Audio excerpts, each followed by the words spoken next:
Hey guys, Miss Nicole here for another species spotlight.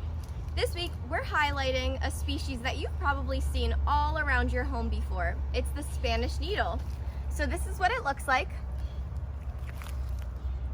Now most often this is considered a weed.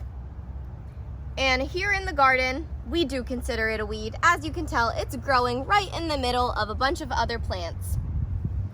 So there's 8 different species of Spanish needle. But around here, we typically have the 2 most common, which are known as Bidens pilosa and Bidens alba, which is their scientific names. Now, Bidens pilosa is not native, but Bidens alba is native to Florida.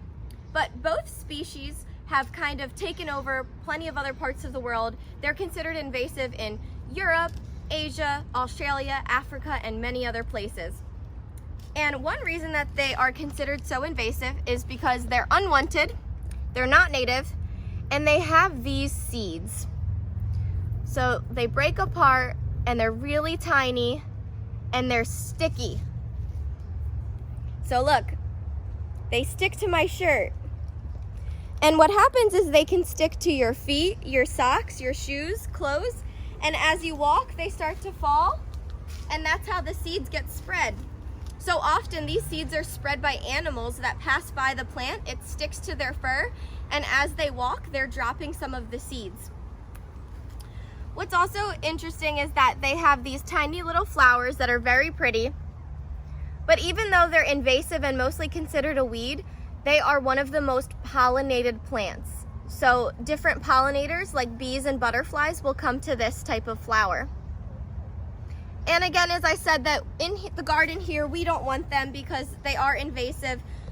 We don't typically know the exact species we have because they are capable of interbreeding. So a lot of times Biden pilosa and Biden alba, which is native and non-native, can interbreed, and then they can almost form a new subspecies of the Spanish needle. So that's why there's so many different species of these. They are a great plant though, and they are a wildflower, and they will spread like crazy. So sometimes people do have them in their yards, and they can grow pretty tall. Like this guy right here is probably about 2 feet.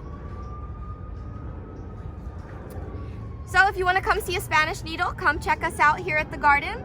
And don't forget to check out our guide on our Google Classroom. You can register for free at Keywest.garden/education. See you next time.